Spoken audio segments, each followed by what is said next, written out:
Sore hari ini kita akan mencoba untuk menggali makna terdalam dari seks dan seksualitas. Saat ini sudah hadir bersama kita narasumber yang sangat luar biasa, yang pada sore hari ini akan membantu kita untuk memaknai seks dan seksualitas secara tepat dan benar. Para Romo dan saudara-saudari sekalian, semoga pertemuan pada sore hari ini bisa bermanfaat bagi perjalanan panggilan hidup kita masing-masing. Mungkin sore ini merupakan waktu yang cukup unik, karena di akhir pekan seperti saat ini, kita bisa mendalami suatu tema yang sangat seksi, yaitu tentang seks dan seksualitas. Topik yang seringkali dianggap tabu, menjijikan, bahkan dihindari dari perbincangan publik. Untuk itu, tanpa memperpanjang kata, saya persilahkan Pastor Iwan untuk menyampaikan materinya. Terima kasih. Iya, terima kasih Frater Chandra. Selamat sore semua. Sore. Bisa dengar ya? Kalau bisa dengar, coba angkat kakinya. Angkat tangan, maksudnya dikasih jempol gitu loh. Harus bisa dengar. Ya, bahan ini sebenarnya bahan yang biasa saya beri untuk seminar-seminar para formator, pendamping-pendamping, calon-calon imam maupun biarawan-biarawati, juga untuk adik-adik kita novis. Beberapa dari frater sekolah tingkat di Malang itu sudah pernah ikut ini, tapi mungkin belum begitu mendalam.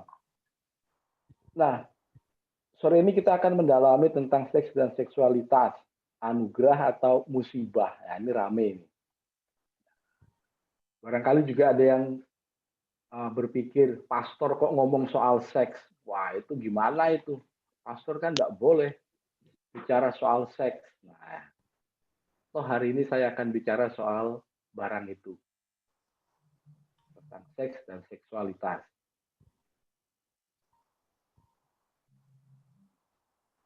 Saya akan membagikan screen saya supaya kita semua bisa ikut bersama-sama.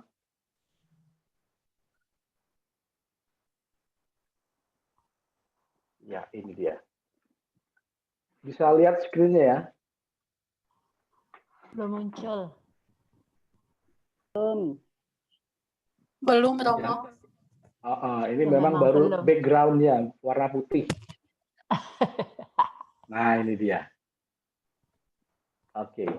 Nah, sebelum lebih jauh, kalau saudara-saudari melihat, mendengar kata seks, apa yang spontan muncul dalam pikiran atau imajinasi atau fantasi?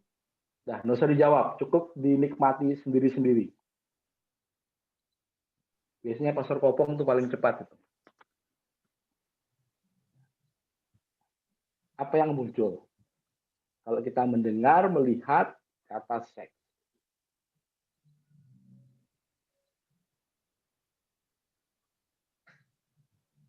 Kalau kita mencari di kamus Besar Bahasa Indonesia KBBI edisi terakhir, itu ada beberapa pengertian tentang seks. Dalam bahasa Indonesia itu kita tidak punya kata padanan untuk seks, karena ini kata serapan dari bahasa Inggris. Nah, menurut KBBI, Kamus Besar Bahasa Indonesia, seks itu diartikan sebagai jenis kelamin, kata benda. Juga berhubungan, hal yang berhubungan dengan alat kelamin seperti senggama, atau hubungan seksual, atau berahi. Ini ketiganya kata benda. Ini dari Kamus Besar Bahasa Indonesia, bahasa kita.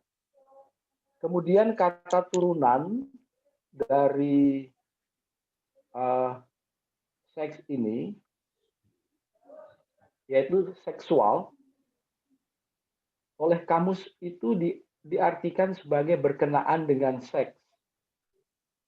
Ini kata sifat, adjektif. Dan juga berkenaan dengan perkara persetubuhan antara laki-laki dan perempuan, juga adjektif. Kata turunan berikutnya dari kata seks adalah seksualitas. atau sexuality. Nah, menurut kamus yang sama, seksualitas itu berarti ciri, sifat, atau peranan seks. Diartikan juga sebagai dorongan seks atau kehidupan seks. Nah, itu dari kamus kita. Kemudian saya tertarik untuk mencari definisi kata seks ini dalam kamus bahasa Inggris. Yang saya ambil ada dua, itu dari kamus Merriam-Webster dan kamus Oxford tentang definisi seks. Dan ternyata juga tidak jauh-jauh amat dari terjemahan dalam Kamus Besar Bahasa Indonesia. Ini yang seksual, ini yang seksualitas. Kalau kita mencari di Google, kita mengetik kata seks itu ya, dalam waktu 0,49 detik akan ditemukan sekitar 3,5 miliar temuan yang berkaitan dengan kata seks. Dan semua itu memiliki definisi yang sama, yaitu selalu berkaitan dengan penis dan vagina, alat kelamin, dan juga hubungan kelamin. Nah, dari situ kemudian saya bertanya, benar nggak sih kata seks ini semata-mata artinya adalah alat kelamin? Atau segala sesuatu yang berkaitan dengan alat kelamin dan aktivitas alat kelamin itu. Kemudian saya mencoba mencari ke akar katanya. Dan saya temukan ini. Dalam bahasa Inggris ternyata kata seks dipakai baru pada kira-kira abad ke-13 Masehi. Jadi, untuk sebuah kata yang begitu populer, ternyata belum begitu lama digunakan.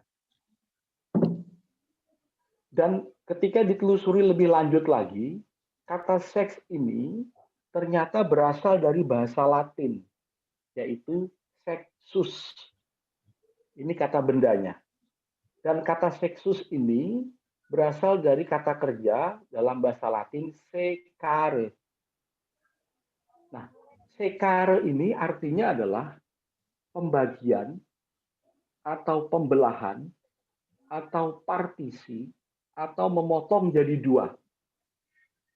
Dari kata secare ini lalu dia menjadi kata seks, sexus tadi.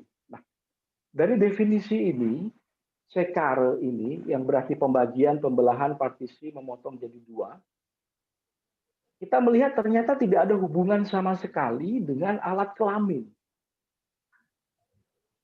Tidak ada hubungannya dengan penis dan vagina, hubungan seksual genital, nafsu birahi, dan seterusnya. Itu tidak ada sebenarnya.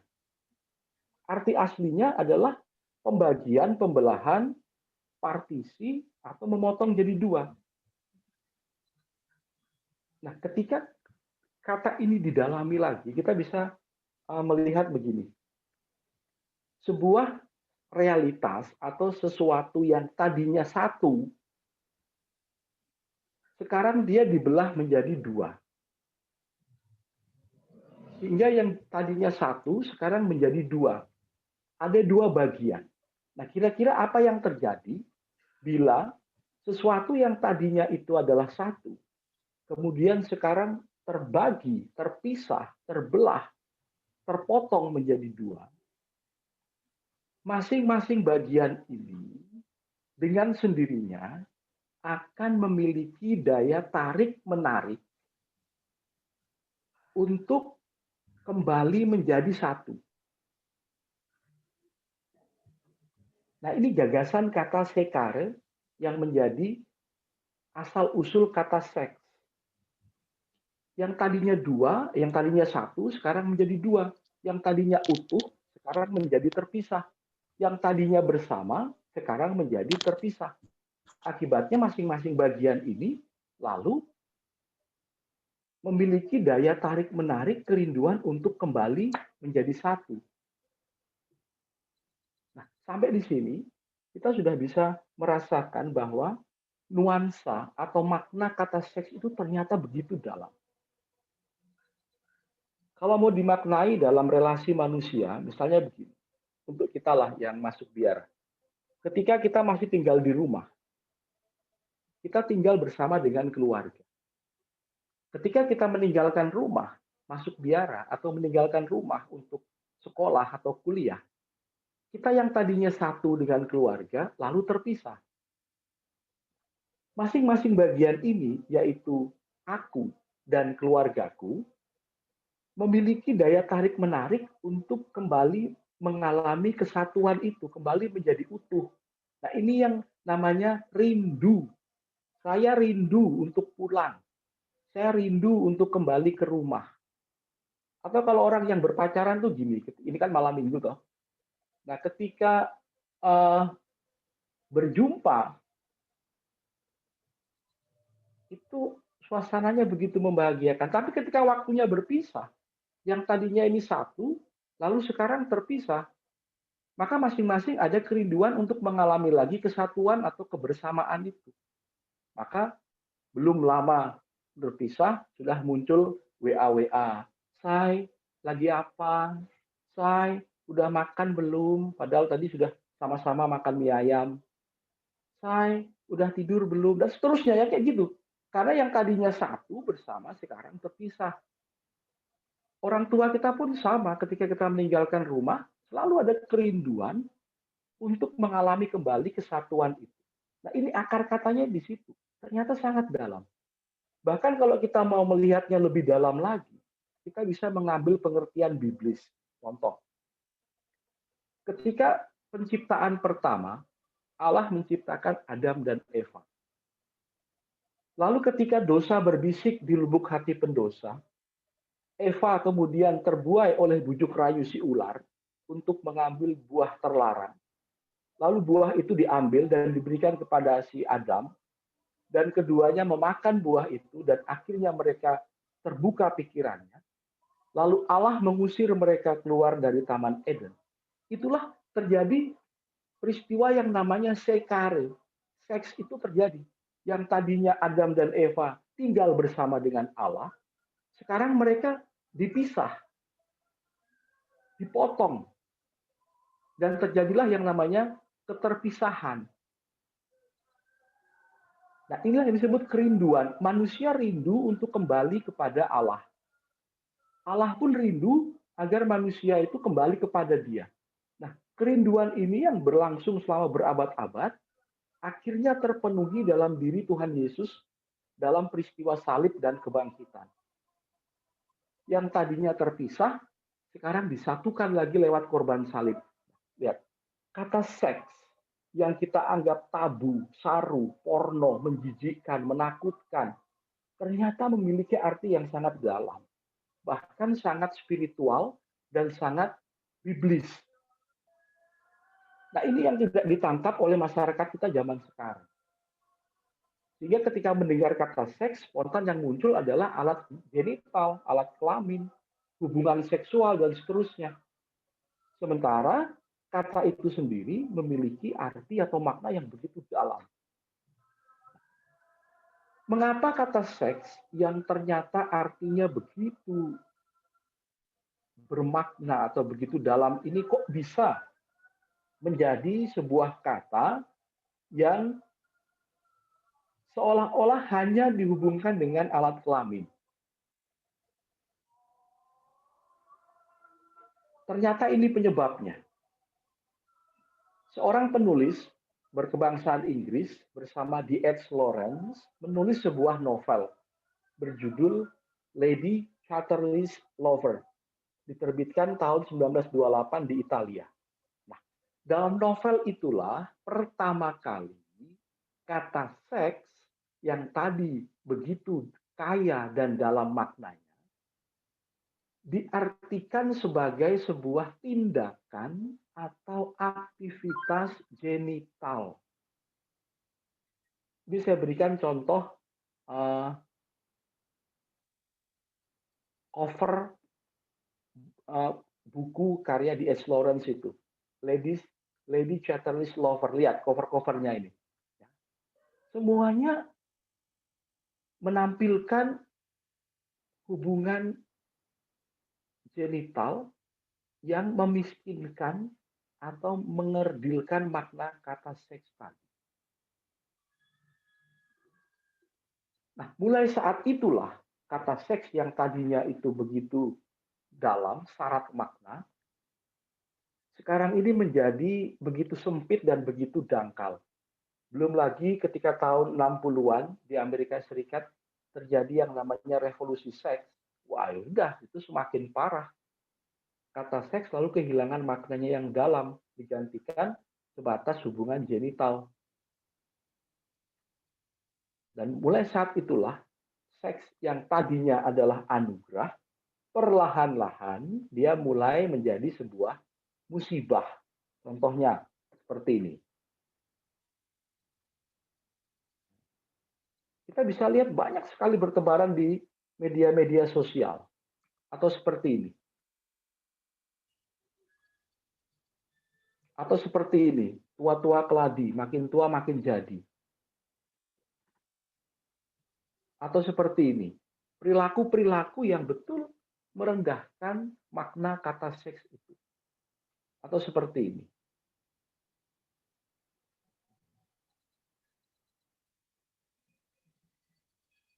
Atau seperti ini. Lihat yang di tengah ini.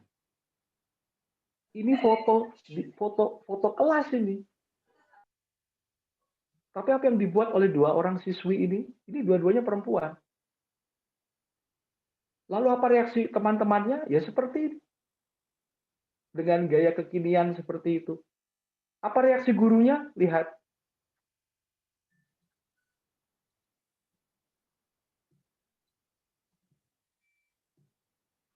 Hal yang lain lagi, ini anak SD.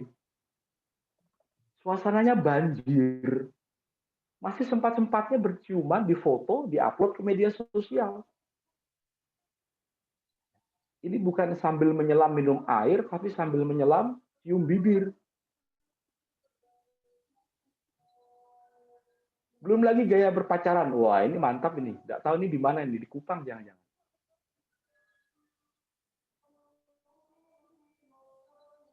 Kids zaman now. Wah, hebat toh?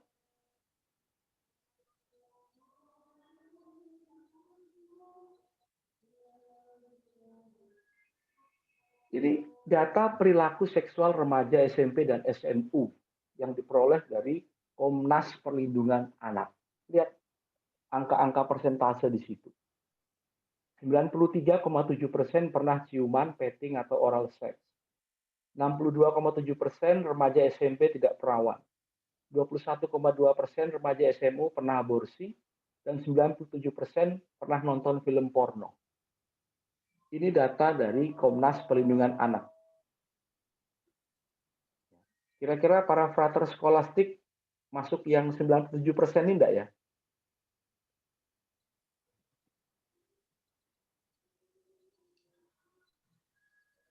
Lalu iklan-iklan.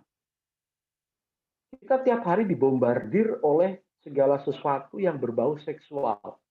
Ini iklan pakaian, Dolce & Gabbana. Tetapi iklan pakaian tanpa pakaian. Mungkin ini mode baru, pakaian berwarna kulit. Sehingga bentuknya kayak gini. Apalagi, nah ini makna seks itu lalu juga dipersempit dalam hubungannya dengan institusi keluarga.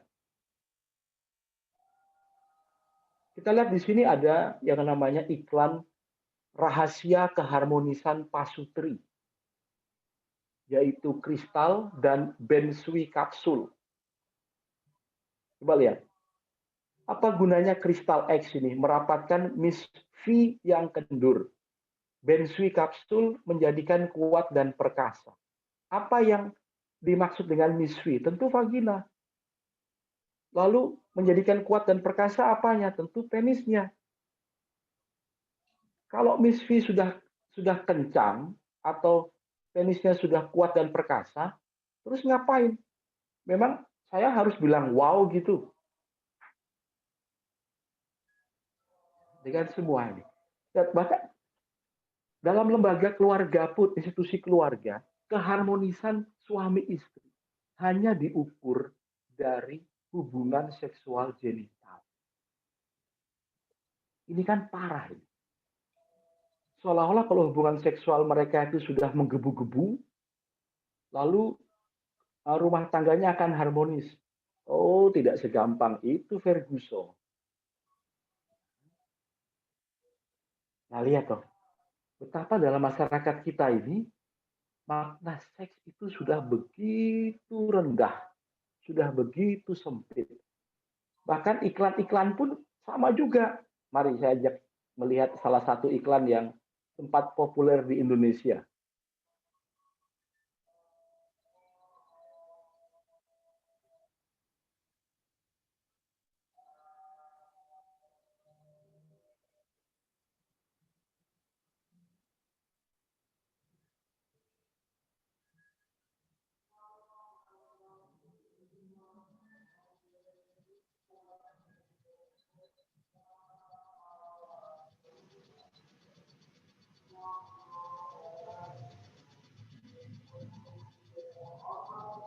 Ini iklan pompa air. Ngapain pakai joget-joget kayak gitu? Sedotannya kuat, semburannya lancar. Ya inilah yang terjadi dalam masyarakat kita sekarang ini.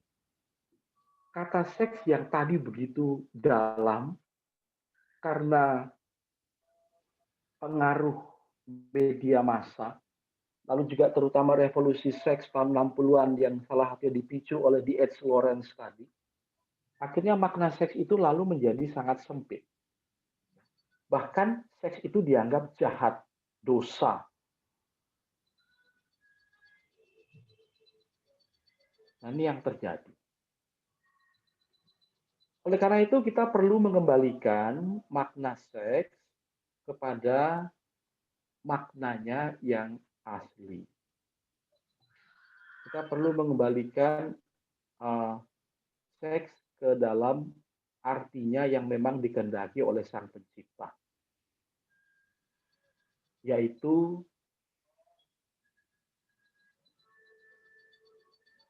seks yang secara literer berarti terpotong atau terpisah dari keseluruhan, dan ini menyatakan kemanusiaan dan kerinduan kita yang melekat akan keutuhan dan keterhubungan yang kita alami sejak awal kehidupan.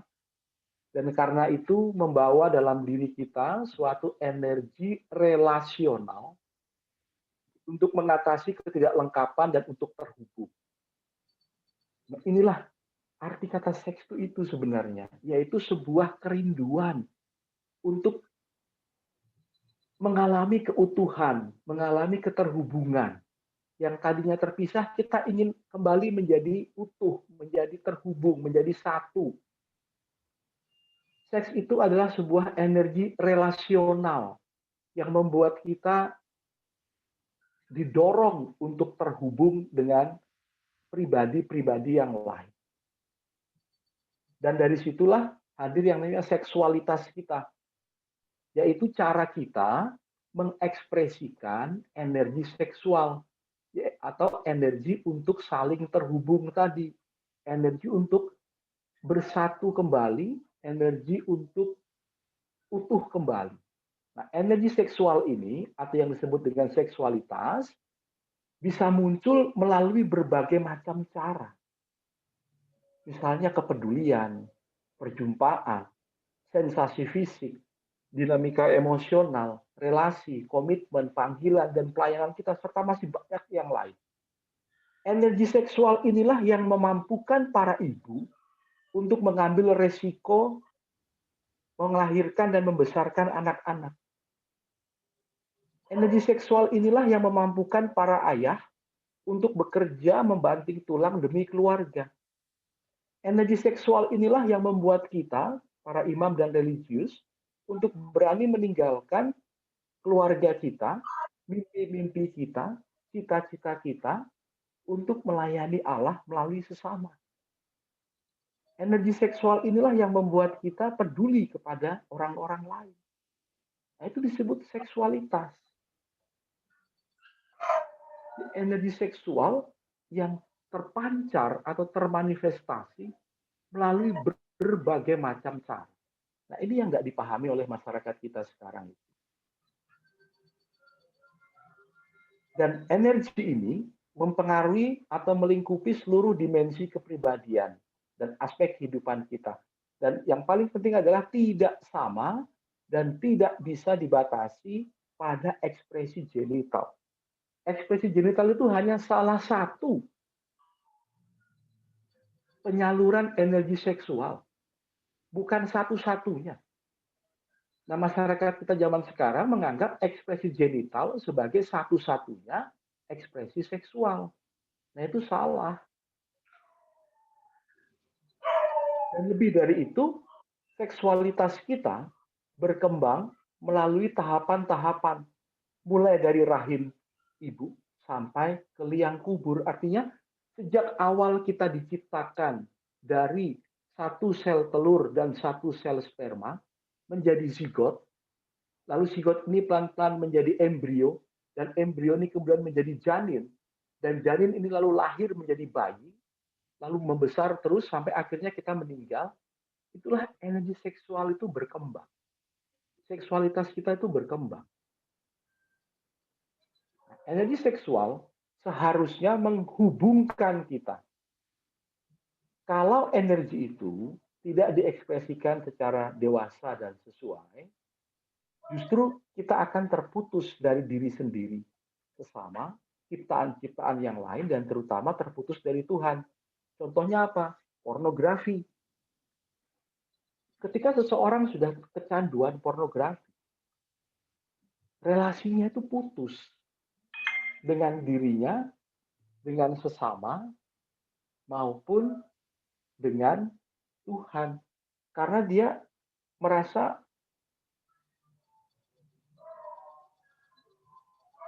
sesama itu akan mengganggu hobinya, mengganggu mengganggu kenikmatan dia ketika dia menikmati pornografi.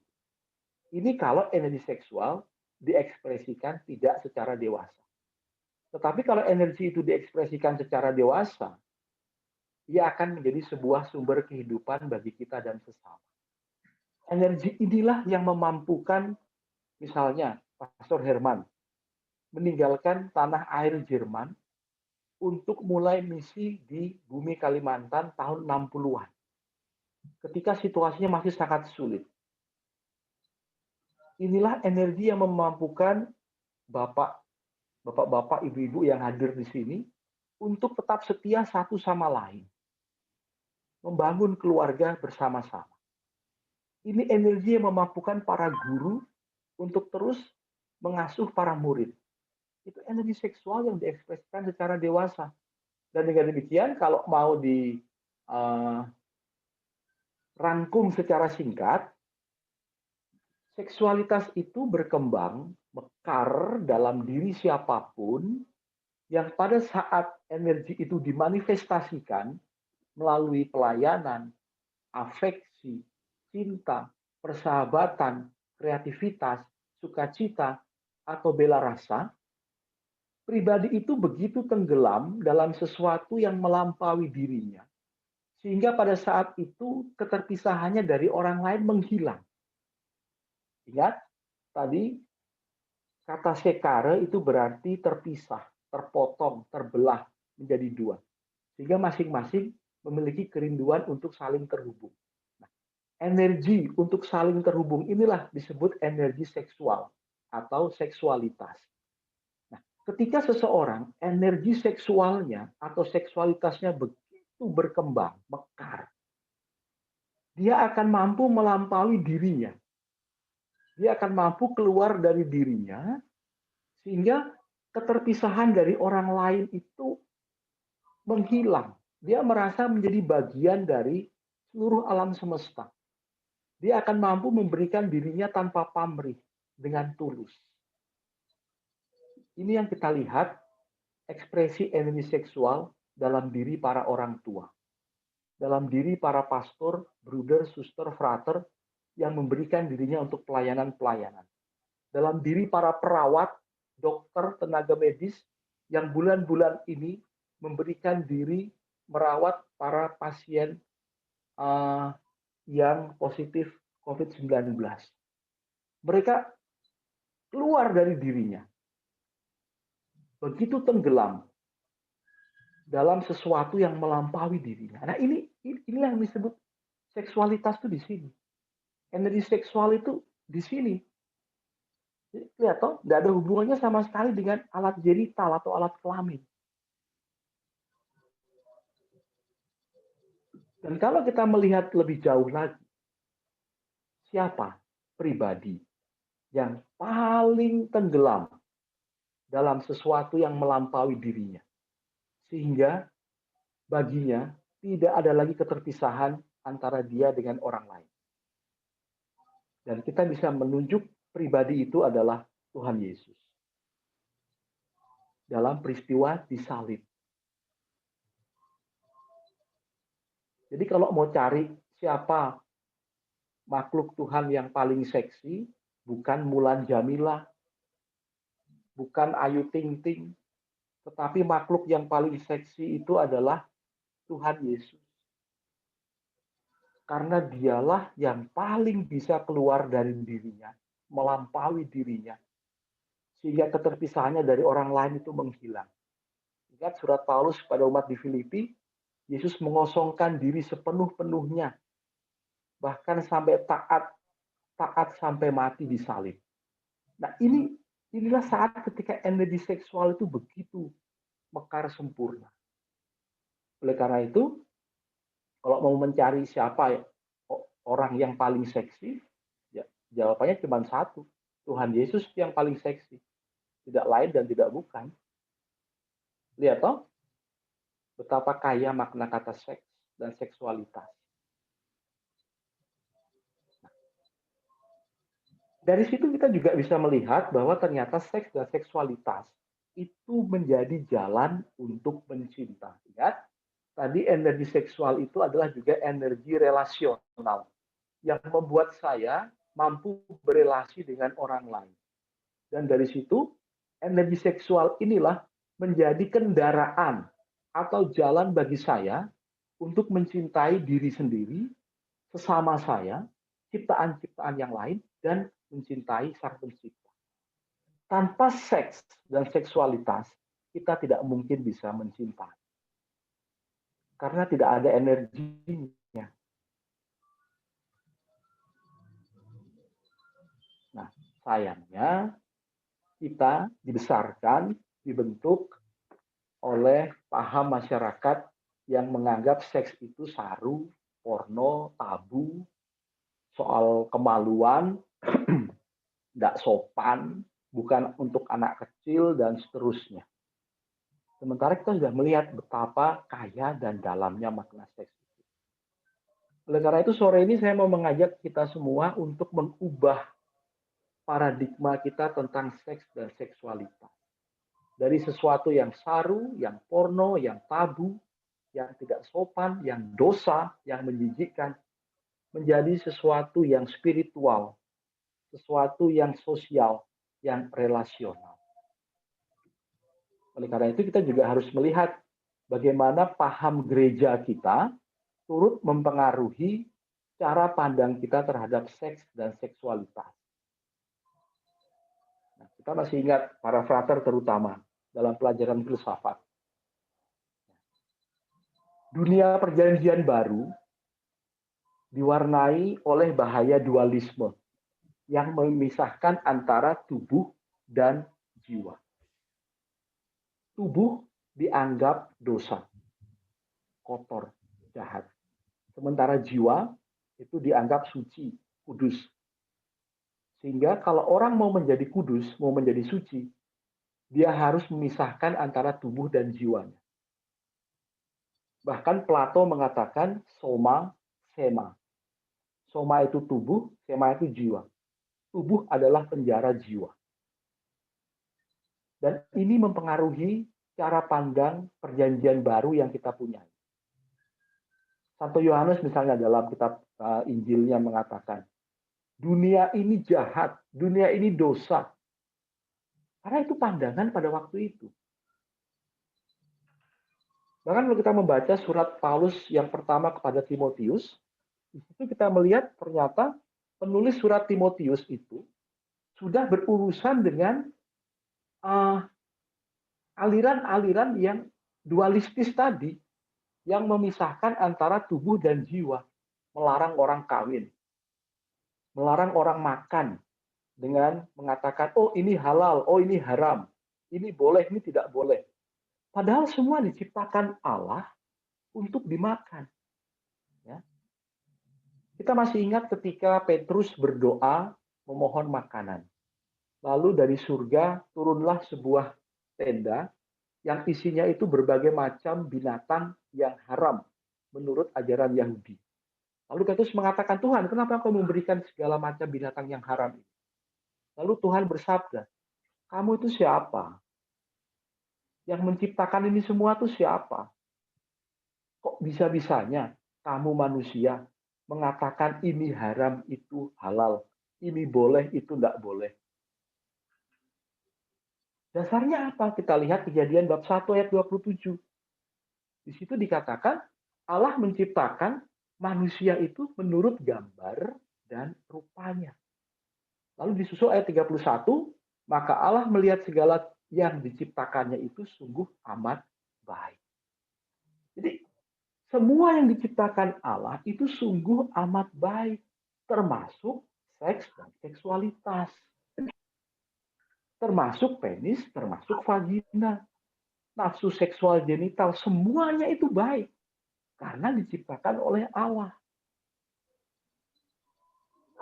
Nah, kalau kita manusia menganggap itu semua jahat, dosa, menjijikkan, porno, saru, dan seterusnya. Bahkan kalau melihat lebih lanjut lagi dalam Injil Yohanes bab 1, dikatakan, kai ho logos sark egeneto, atau dalam bahasa Banjar kuno, et verbum caro factum est.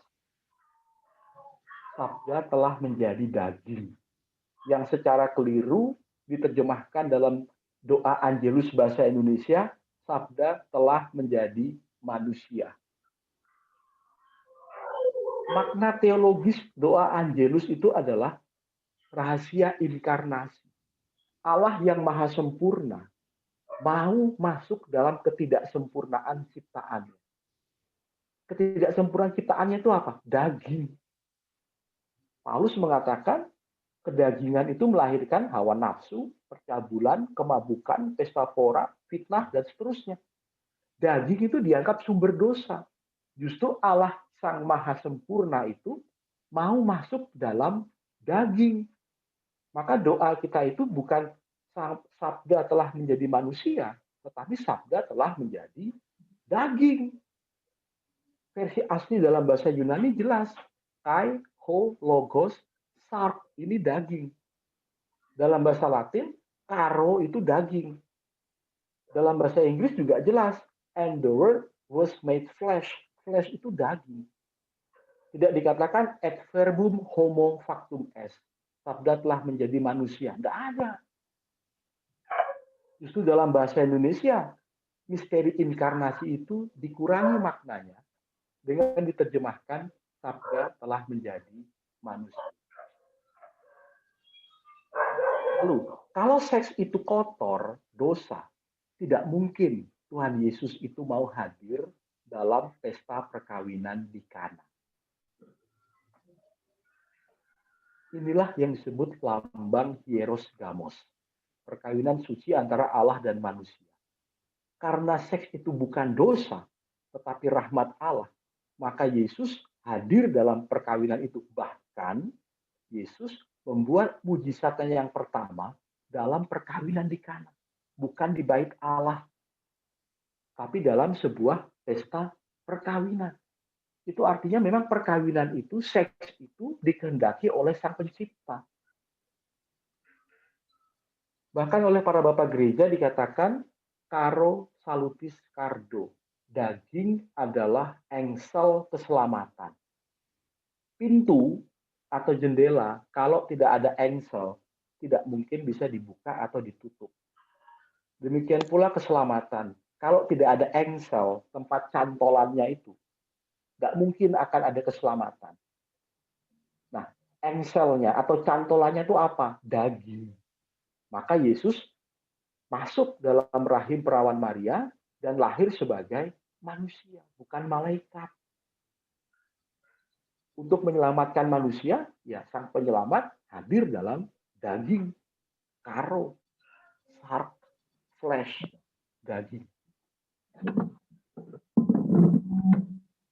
Ini yang terjadi kemudian. Orang atau kita lalu memisahkan atau memperlawankan antara seks, seksualitas dengan spiritualitas dan agama. Kalau kita mau menjadi santo atau santa atau orang kudus, kita harus mematikan energi seksual kita. Kalau kita mau menjadi kudus, kita harus mematikan nafsu-nafsu manusiawi kita. Kalau kita mau menjadi suci, kita harus mematikan gairah-gairah manusiawi kita. Ini yang diwariskan oleh gereja kita selama berabad-abad. Karena peristiwa kedosaan di Taman Eden itulah gairah manusiawi dipandang sebagai halangan untuk mencapai kekudusan. Bahkan pandangan gereja kita yang diwariskan oleh Santo Agustinus dan Santo Thomas Aquinas, kalau mau membaca lebih jelas, ini ada bukunya, ini bagus sekali ini. Nah, ini bukunya ini. Di situ dikatakan oleh Santo Agustinus yang masih terpengaruh oleh aliran gnostisisme, manikeisme, yaitu membedakan antara tubuh dan jiwa. Bahkan Thomas Aquinas pun yang hidup abad pertengahan masih juga menganggap perkawinan semata-mata untuk menghasilkan keturunan. Dan itulah yang kita warisi dari Kitab Hukum Kanonik tahun 1917. Bahwa tujuan perkawinan adalah menghasilkan keturunan. Kalau tidak menghasilkan keturunan, berarti perkawinan itu gagal. Nah, ini. Bahkan seksualitas dipandang statis, terpisah, belum dipahami sebagai sebuah proses perkembangan. Baru pada akhir-akhir ini ada perubahan pandangan dalam gereja kita. Itu pun terjadi baru sekitar pertengahan abad ke-20 yang lalu. Bayangkan, Agustinus itu abad ke-4. Dia sudah mewariskan dasar untuk moral Kristiani yang memandang seks itu sebagai sesuatu yang jahat, yang dosa. Abad ke-4 dikuatkan lagi sampai abad pertengahan oleh Thomas Aquinas. Nanti juga masih Bonaventura dan seterusnya. Baru berubah pertengahan abad ke-20. 16 abad gereja memandang seks yang adalah anugerah sang ilahi sebagai sesuatu yang dosa. 16 abad baru ada perubahan. Dan itulah sekarang yang kita miliki. Bahwa perkawinan adalah cinta antar pribadi. Dalam KHK kita tahun 1983 yang dipromulgasikan oleh Paus Yohanes Paulus II. Dalam kanon 1055 dikatakan di situ, tujuan perkawinan adalah kesejahteraan suami istri atau bonum konjugal. Baru setelah tujuan yang pertama ini, muncul tujuan kedua dan ketiga, yaitu terbuka kepada kelahiran keturunan dan pendidikan anak-anak. Itu tujuan perkawinan. Tetapi tujuannya yang pertama adalah kesejahteraan suami istri atau cinta antar pribadi. Bukan lagi semata-mata memperoleh keturunan. Nah, ini perubahan yang terjadi dalam gereja berkat Konsili Vatikan II. Lalu pandangan gereja juga berubah. Seks itu adalah suatu keterbukaan menuju kepada yang lain. Sebuah kerinduan untuk berjumpa dengan yang lain. Sebuah kerinduan untuk menjalin relasi dan sebuah keinginan untuk keluar dari diri sendiri, berjumpa dengan orang lain, dan menjalin relasi. Maka tadi dikatakan energi seksual juga disebut energi relasional. Energi yang menghubungkan saya dengan orang lain itu energi seksual, bukan energi yang lain. Tanpa energi seksual, saya tidak mungkin sampai kepada orang lain. Nah, seperti di sini, saya kelihatan di sini. Dorongan seksual ini membuat saya merindukan kehadiran orang lain. Dan melalui dorongan seksual ini, saya akhirnya merindukan pribadi yang paling lain. Siapa? Allah Sang Pencipta. Dengan kata lain, tanpa energi seksual, kita tidak mungkin bisa mencapai Allah. Atau dibahasakan secara berbeda, kalau kita mau menjadi orang kudus, kalau kita mau menjadi santo atau santa, syarat nomor satunya adalah kita harus menjadi seksual dulu. Tanpa menjadi seksual, mustahil kita menjadi spiritual. Nah, penjelasannya mungkin seperti ini lebih gampang. Saya senang menggunakan analogi sebuah mobil. Mobil ini hanya bisa bergerak kalau dia memiliki mesin atau motor. Demikian pula hidup manusia. Dia hanya bisa bergerak, hanya bisa aktif kalau punya motor. Motor kita atau penggerak kita adalah seksualitas kita, yaitu energi seksual kita. Yang membuat kita itu hidup, bergerak, itu seksualitas kita, yaitu dimensi biologis dan psikis kita sebagai manusia. Sekarang bayangkan, kalau motor itu dimatikan, kalau energi seksual itu ditekan, atau kalau motor dalam mobil ini diambil, dicopot, dicabut, mobil ini tidak akan bisa bergerak. Demikian pula kita manusia.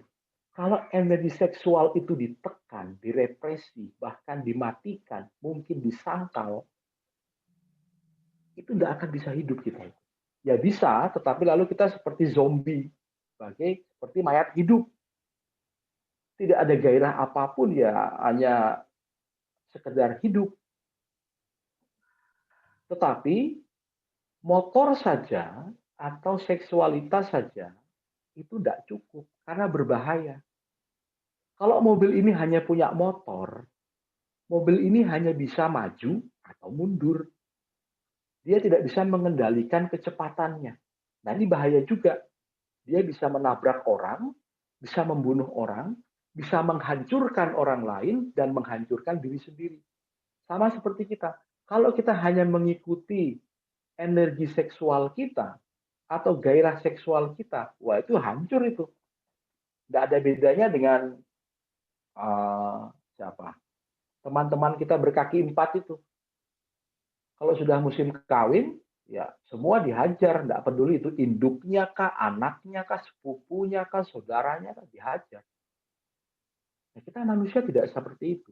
Kita perlu satu unsur lagi, yaitu unsur sosial atau aspek sosial.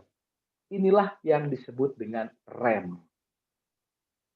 Aturan, undang-undang, norma-norma sosial, atau bagi kita religius dan imam ada konstitusi, ada statuta, kaul-kaul. Nah, inilah yang disebut aspek sosialnya. Remnya itu di situ. Untuk mengendalikan energi seksual supaya tidak menghancurkan diri sendiri dan orang lain. Nah, sudah ada 2 unsur nih, motor dan rem. Aspek seksualitas dan aspek sosial. Cukup enggak? Belum cukup. Masih ada satu lagi aspek yang sangat fundamental, yaitu aspek spiritual atau setirnya. Dengan kata lain, energi seksual ini mau kita arahkan kemana? Bagi kita kaum selibater, energi seksual itu kita arahkan pada pemberian diri sepenuhnya demi kerajaan Allah. Terus seperti kata Tuhan Yesus, ada orang yang tidak kawin demi kerajaan Allah. Bapak Ibu yang berkeluarga, energi seksual itu diarahkan untuk apa? Untuk membangun sebuah keluarga sebagai gereja kecil yang di dalamnya terbentuk sebuah persatuan antara suami dan istri, orang tua dan anak, yang menghasilkan lahan yang subur bagi perkembangan iman setiap anggota keluarga. Dan bila Allah berkenan, dari keluarga yang subur inilah akan muncul benih-benih panggilan untuk menjadi imam, suster, frater, atau bruder. Nah, ini setirnya yang memberi makna, memberi arah terhadap ekspresi seksual kita masing-masing. Nah, saya harap sampai di sini sudah bisa mendapat bayangan bahwa seks itu dan seksualitas pertama-tama dan terutama adalah sebuah anugerah. Karena diciptakan oleh Sang Pencipta bagi kehidupan manusia. Hanya dengan energi seksual kita bisa menjadi spiritual. Tanpa energi seksual mustahil menjadi spiritual. Nah, terakhir saya masih mau membahas satu unsur lagi, yaitu ini, intimitas. Ini juga sebuah kata yang berasal dari kata intim, yang mengalami penyempitan dan pemiskinan makna. Kalau mendengar kata intim, asosiasi spontan kita adalah hubungan intim. Padahal sebenarnya kata intim ini juga memiliki arti yang sangat mendasar, sangat dalam. Tanpa intimitas, kita tidak mungkin bisa mencapai kedewasaan seksual sebagai manusia. Apa itu intimitas? Saya hanya menjelaskan singkat saja. Intimitas itu berkaitan dengan relasi kita dengan orang lain, diri sendiri, dan dengan Tuhan. Dalam sebuah relasi, ada dialog antara kebebasan dan keterikatan. Dan perjuangan kita untuk mencapai kemampuan intimitas yang sejati adalah menyeimbangkan antara kebebasan dan keterikatan tadi. Artinya, saya sebagai individu punya kebebasan, tetapi sebagai makhluk seksual dan sosial, saya juga punya yang namanya keterikatan. Bapak Ibu yang berkeluarga misalnya, masing-masing pribadi, suami dan istri itu punya kebebasan, tapi juga ada keterikatan. Ketika masih bujang dulu, lirik sana lirik sini, siul sana siul sini, itu masih mungkin. Tetapi ketika sudah menikah, tidak bisa lagi seenaknya siul sana siul sini, lirik sana lirik sini. Ya, barangkali para suami mengatakan, betul Bu, tapi kan rumput tetangga lebih hijau. Lalu para istri akan membalas, betul Pak, burung tetangga juga lebih berkicau. Nah, ya ini sudah tidak bisa lagi. Ya, kita kaum selibater sama juga. Sebagai imam, sebagai frater, suster, bruder, kita punya kebebasan. Tetapi sekaligus punya keterikatan. Nah, menyeimbangkan dua hal ini menjadi tantangan dasar intimitas. Membangun relasi yang sungguh dekat. Salah satu ukuran keseimbangannya itu adalah dengan menghormati orang lain dan batas-batas antara dia dengan orang lain. Saya pastor, dalam berelasi saya tidak bisa sembarangan. Saya pastor, dalam berelasi saya tidak bisa istilahnya apa ya, memanggil orang lain itu sesuka hati saya, tidak bisa. Ketika saya berelasi dengan suster, saya harus menghormati, oh dia itu suster, ada batasnya. Ketika saya berelasi dengan orang lain pun harus menghormati batas saya sebagai pastor, sebagai pribadi. Nah, ketika batas-batas itu dilanggar, inilah saatnya terjadi skandal yang diakibatkan oleh kemiskinan intimitas antara diri sendiri, sesama, dan dengan Allah. Dan dengan demikian, syarat utama terjadinya intimitas yang memungkinkan kita mencapai kedewasaan seksual adalah ini. Dalam intimitas harus ada dua unsur ini, yaitu kedekatan ikatan dan kehangatan afeksi. Dua-duanya harus ada. Kalau salah satu tidak ada, apalagi dua-duanya tidak ada, tidak mungkin kita mengalami yang namanya intimitas. Tanpa intimitas, kita tidak mungkin mengalami kedewasaan seksual yang benar. Tanpa memiliki kedewasaan seksual, kita tidak mungkin menjadi spiritual. Nah, dua ini harus ada. Apakah Bapak Ibu yang berkeluarga itu memiliki relasi yang intim? Mari kita cek. Ada kedekatan ikatan tidak? Ada. Apa? Perkawinan atau sakramen pernikahan. Ada kehangatan afeksi tidak? Nah, ini yang seringkali luput dari perhatian. Pernah dalam sebuah apa namanya? Dalam sebuah retret pasangan suami istri, seorang suami itu mengatakan, Romo, saya masih sering melakukan hubungan seksual dengan istri saya. Tetapi saya merasa kami ini pribadi yang tidak saling mengenal. Itu artinya apa? Artinya, dalam relasi mereka tidak terjadi yang namanya intimitas. Karena dua unsur tadi, kedekatan ikatan dan kehangatan afeksi itu tidak muncul. Yang ada hanya kedekatan ikatan, yaitu suami istri.